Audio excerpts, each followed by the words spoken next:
Hello, my name is Melanie Hall. I'm going to be presenting today on the quality of character of comradeship and brotherhood. So, just a little bit of an introduction. So, like, what is camaraderie? What is brotherhood to me?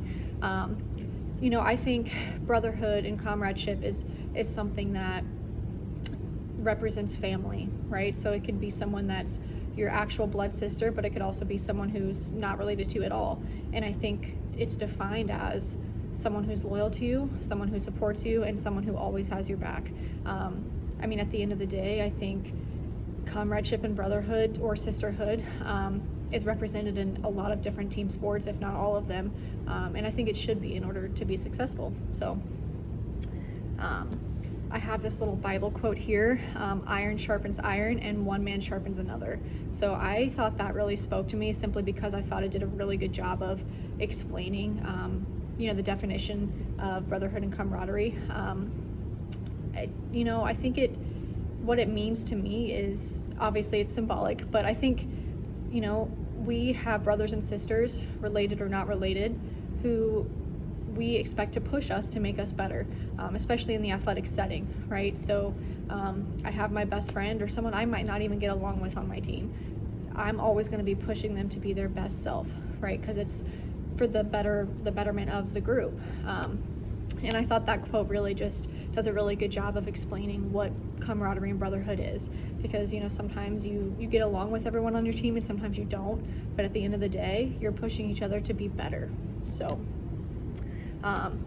just a little bit of an application of brotherhood and camaraderie to sport. So I have it, you can relate brotherhood or camaraderie to the coaching staff, you can relate it to the athletes itself, but then you can also relate it to the whole athletic department as a whole.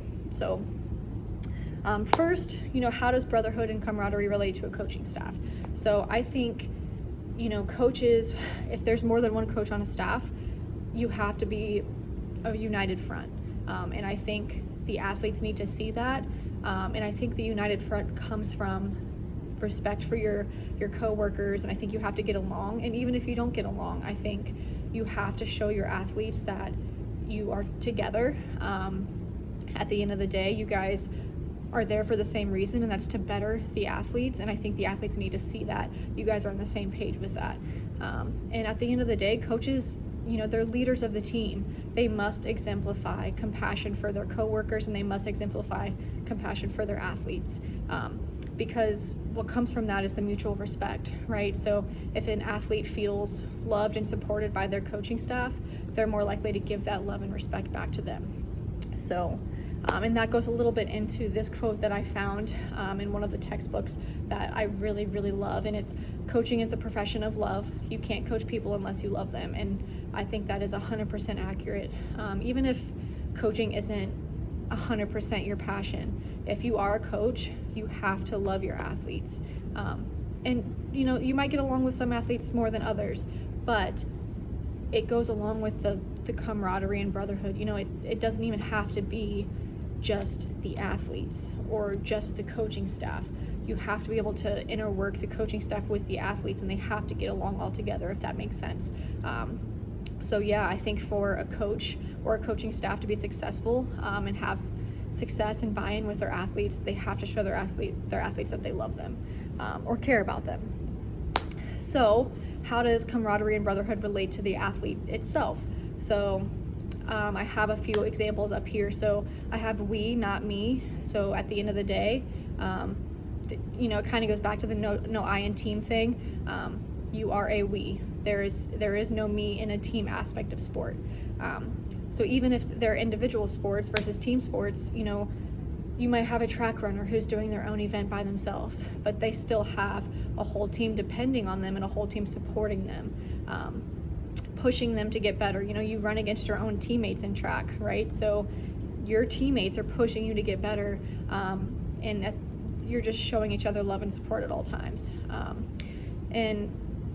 I think I hit on all of those points that I had up there, but yeah, you have to love your teammates. And even if, and I cannot express this enough, and I've said it a few times, but even if you don't get along with your teammates, camaraderie and brotherhood or sisterhood is a togetherness, right? You have to be willing to put your differences aside, your adversities aside, and get along and do what's best for the team at any given moment. So I have this clip from Remember the Titans, and it's not even, it's actually a mixture of a few different clips. And I picked this movie, and I'm sure, as you know, it's a pretty popular movie that, it represents camaraderie and brotherhood. Pretty much it's a symbol of the entire movie, so it's a really good one. But this clip is just a little bit of a mixture of a few different parts from the movie that I thought did a really good job of showing examples of brotherhood and camaraderie. So if you want to take a look at that, I think it does a really good job of showing, this quality of character. So how does camaraderie and brotherhood relate to an athletic department as a whole?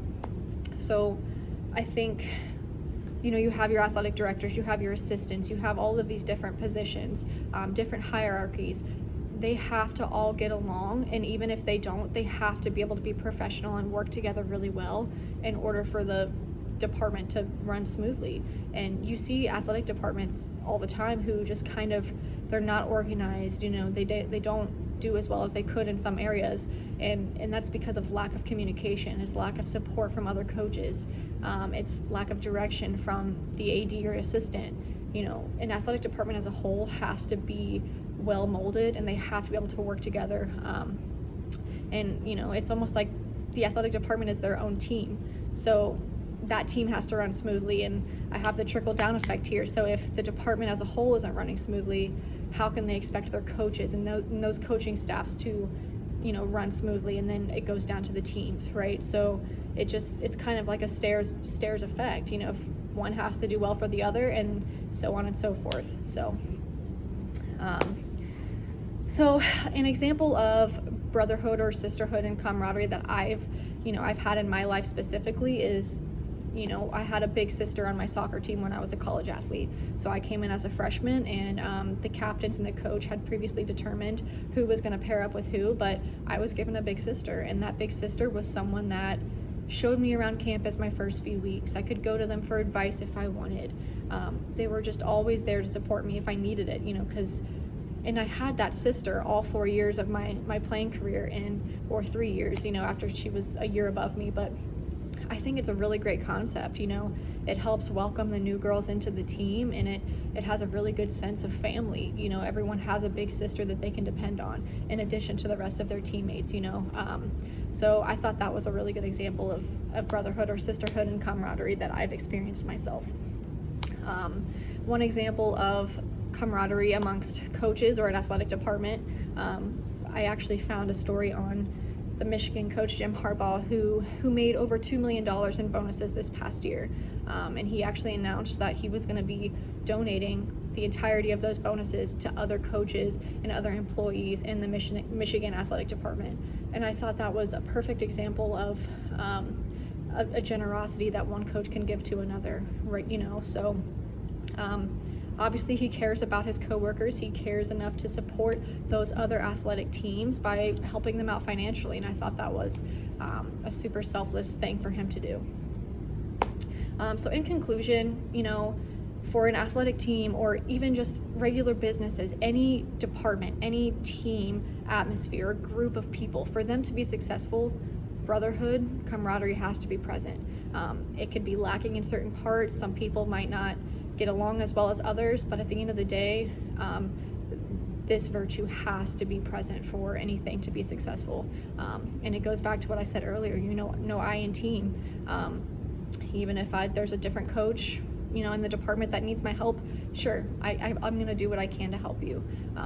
And again, there has to be a sense of togetherness for any group of people to, be successful in what they're trying to do.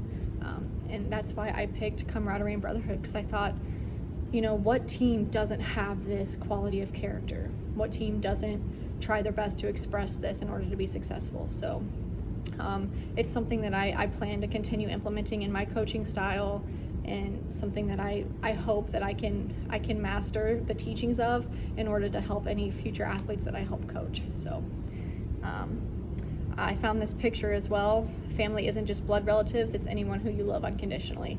And at the end of the day, you're on a team, you're on a coaching staff, you're in a department, you have to love who you're working with, or at least pretend to.